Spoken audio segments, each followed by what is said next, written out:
Bob Strumm. You know, I'm Bob, looking at I got to tell you something.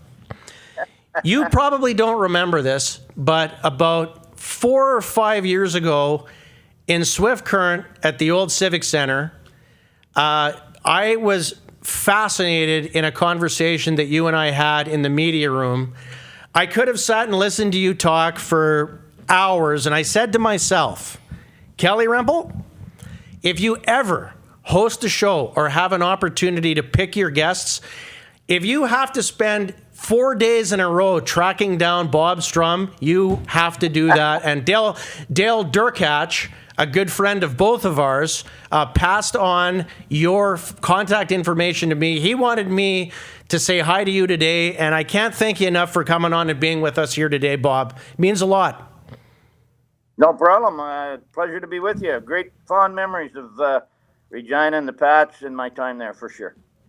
So, I don't even know where to start, to be honest. I mean, when you think back, maybe let's start there. When you think back to the Regina Pats organization back in the late 70s and early 80s, you basically did nothing but win. Seemed like you had 40 win years pretty much every year. And when I think back to those times, I was a young kid growing up in Moose Jaw and a big Pats fan. That's before the Warriors came to town. And then it took me a couple of years and I sort of flipped allegiances. But being a Pats fan as a young kid, I just remember the euphoria surrounding that 84 run and some of the great names on that team in particular when you think of Taylor Hall and Lyndon Byers and Dale Durkach and John Miner and Salomar Odelian and Trapp and Acton and Lauer and Nielsen and Reeve. Like it comes back to me just like that. Great times, weren't they? Yeah, they were like, we went in there with an attitude that they could win. I mean, they had struggled, but the big thing was that they had a core of really good players. Veach, Wickenheiser, mostly Regina kids that were part of the deal, and so we just built around them. We got lucky. We got Blaisdell back from the University of Wisconsin. We got Calder back from Providence College, and it really made a difference to our team at Christmas. And so that first year, we just, and of course, we stumbled across a guy, the late, great Brian Murray, who came in, did a hell of a job bringing that team around. So the first year, we won it beyond all expectations. And then you had to bring up 84. I have nightmares about that once a month. Sorry. So, that'll be my nightmare for today. But no, we did. We had good players, the Regina program. We had good local kids, and then we had a great scouting staff, so we were able to compete. We had 7 years in a row with 40 or more wins. Hey, Strummer, it's Al Dumba here. I get a kick out of, I just was at a supper with Stu Grimson about a month ago, and he was promoting his book. I'm not sure if you had a chance to read it yet, but I haven't read it, but I bought it. He even autographed it for me, so a special guy. But he had a few stories about you. He talks about leaving camp, going home with his dad, getting to Brooks, Alberta, and stopping and phoning you and say, hey, don't give my roster spot away. So if you want to touch on maybe that a little bit about how you brought Grimmer in. That's a true story. His dad came in, and Stan came into the office, and Stu had a good camp. And, we say big kid. In those days, the guys were hard to find that were big and willing, but could play. And Stu was one of those guys. And so, but his dad came in and said, "You're not going to make a tough guy." He used a word, I don't like to use that word, but I'm sure you can assume what it was. And he said, "I'm taking my kid home." So I said, "Okay," disappointing. So yeah, that's a true story. Stu got on the payphone at Brooks or Medicine Hat or somewhere and called me and said, "Don't give my spot away. I'll be back." And sure enough, he was. Now, the ironic finale to that story, I guess I can tell this, is so Stu's been in the NHL now 5 or 6 years, and I see Stan, his dad, in the Vancouver arena. They're playing the Canucks. He was with Chicago. And I went, in warm-up, I went and sidled up to Stan and said, "I guess it's okay for 300,000. he laughed and he said, "Thanks for everything you did for Stu." So it was a good. Grimmer was a great story. He made himself. I mean, I'm as proud of Stu as anybody we ever had. What he's done with his life post hockey and this and that, and he did send me a copy of the book, and I did read it, and I thank him for some of the nice things that he was able to say about me. Yeah.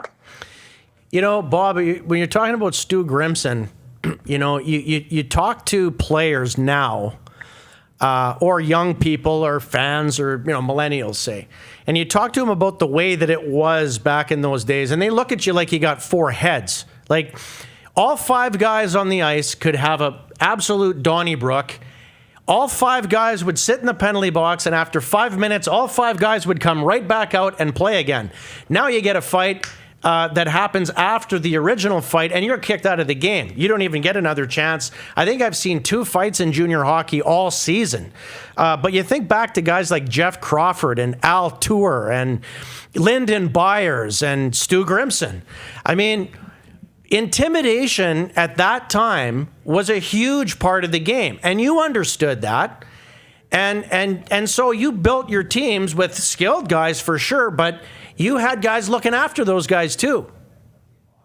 Well, you needed insurance. You needed insurance that your skilled guys could play, and of course, Dale Durkach might have been the greatest Pat ever, certainly in the conversation with the number with the Hucks and the Wickenheisers and these guys. So, but you also need, Wick was unbelievable, first overall in the NHL draft.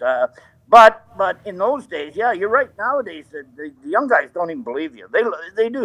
When you tell a young guy like a story, I worked with Columbus for a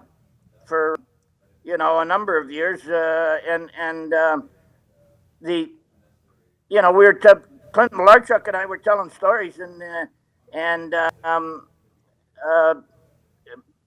Pascal Leclerc was in the room, and he looked at us, and he got up and left the room. Like it was beyond his perception that those things actually happened. Oh, hey, so when I put out on Twitter that you were going to be a guest today, my phone from all my crazy friends from school, it just blew up. It was like my phone just started rattling for about an hour and a half. And 2 situations I want to... The Sherwood House Motel. Pardon? Say that again, Bob? I said it must have been all those people that I used to drink with at the bar. At the Empire. Well, it could have been. There's probably a few of them on there too. What can you remember? I used to go to, there was a bar at the Sherwood House Motel called My Place. And so, guys would say to me after the game, "Are you going out? You going for a couple drinks?" I'd go, no, I'm going to My Place. "Oh, really?" I go, "Yeah, I'm going to My Place." And so I never liked anybody, but the bar was called My Place. Well, when you think back about, so here's a couple of stories. So what do you remember about the incident against the Brandon Wheat Kings involving Ronnie Hextall, Stu Grimson, and just that absolute gong show that took place that night? Well, 2 things. One, Hexie, of course, they started it. And secondly, I pulled the Houdini, Les Jackson came down out of the press box and was, jumped me from behind in the... And I got out of my jacket in about 2.7 seconds. I had to tell the boys were giving me heck that I didn't trade punches with them. I said, "Boys, you'll learn as you get older that it's a lot easier to buy a new jacket than it is to fix a broken nose." So, yeah, no, it was, no regrets, right? I mean, we were in it. That was the era, but certainly it was a different time, and lots of things happened, and survival of the fittest, man. That's what it was. Well, as a kid growing up in Moose Jaw, the rivalry got off to a pretty good start. But that night that Jamie Reeve came flying down the ice and ran into Rex Grant, and then all of a sudden the bench is emptied, that rivalry took on a different life that night. Do you remember that night, Bob? Well, you know what happened? I mean, all I did was the biggest favor Moose Jaw ever had. We filled the barn for them after that every night. Like, I remember coming back in there, and they had the one end that had nothing. There was the scoreboard was at one end, and there was nothing at the other end. And the second time we come in there, there was a picture of a horse's butt with my face on it. So, you know, like, we filled the building for them. They didn't have to spend any money on PR or marketing because we filled the building for them. I'm proud of that.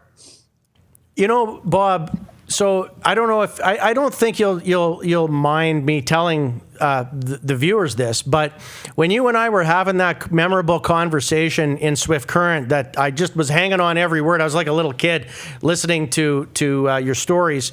You kind of turned to me, and I'll never forget it. You turned to me and you said, kind of looked around to see who was looking. And you said, I got to be honest with you, son. He said, like, I know that people back in the day thought that I was nuts, and maybe I was, but you had to be back in those days. Patty Janelle, Ernie McLean. You know what? You know what I call that? That's a Meatloaf comment. You remember the song, "It Took the Words Right Out of My Mouth"?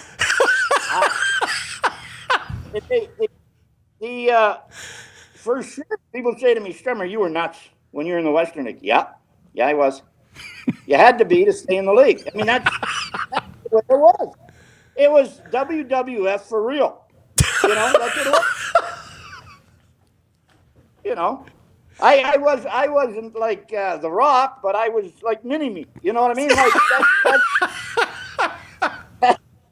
that's the way it had to be, man.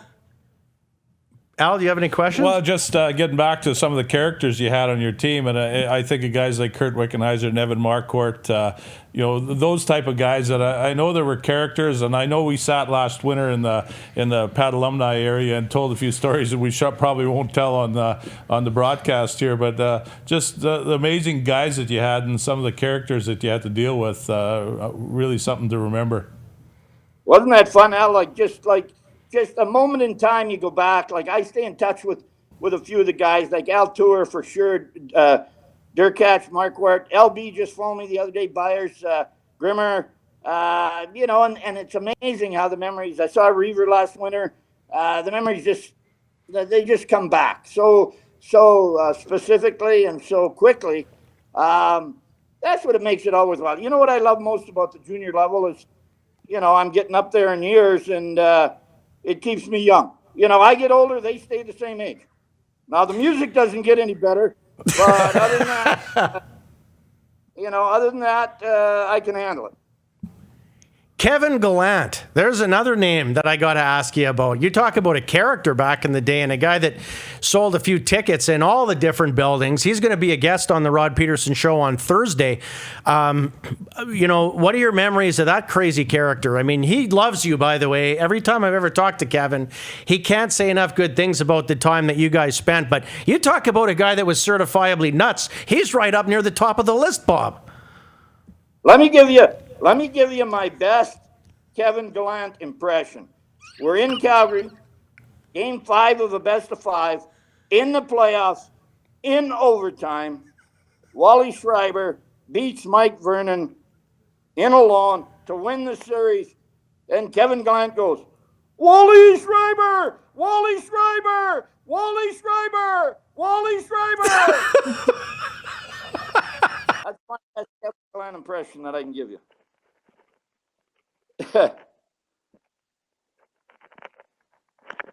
Maybe you don't want to go to. Maybe this is a place that you don't want to go, and you know, if it's too much, just say so. But I remember as a kid listening to Kevin Gallant in that Game 6 against Kamloops, and you guys turned the puck over with 20 seconds left or whatever it was, and Dean Evison walks in and scores.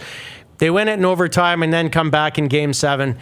I think I got that right. I may, if I'm wrong on any of that, let me know. But I talked to Durkach about that. I've talked to Jamie Reeve about that. both of those guys say that every time that they're watching a Stanley Cup playoff or a WHL playoff and there's any kind of heartbreak at all, it takes them right back to that place. And sometimes they go back to that place even if they're just watching hockey, or if the name Kamloops comes up, which incidentally Kamloops is here in Regina tomorrow night. Does that happen with you? Do you ever just have these just horrible nightmares about that whole situation and how close you guys were to winning it all? Once a month for 35 years. So what is that? 35 times 12 is about 420. 20 times since it happened. You know what? That group of players deserved to go to the Memorial Cup. We were there. We didn't get it done. We really didn't. You know what? You can't blame anybody for turning the puck over. We had a play on that we used in our end, and unfortunately, they had an extra guy on the ice. They pulled the goalie, and it went right to, it hit somebody and went right to the slot, and Everson rolled it in on its head. So, I mean, it's a heartbreaker for the guys that we built that team around, and that group deserved to go to the Memorial Cup, 100%, no question. And I feel badly about it. I still get, got criticized for a long time because I didn't call a timeout. But Reaver just made a huge save on a breakaway to put the face off on our end. The pass was offside pass, by the way, that they didn't blow down. But so I felt like, let's get it over with. 20 seconds left. Let's win the draw. We won the draw. Bad, sometimes things just don't go your way. It was that close of a series. Heartbreaker to this day. Still breaks my heart to this day, to be honest. Bob, they're in my ear telling me we got to go to a commercial and wrap the show up. So I want to thank you very much. But before we do that, can you, in a minute or less or so, just kind of give people from Regina here some thoughts as to what you're doing now? I know you're in Vegas.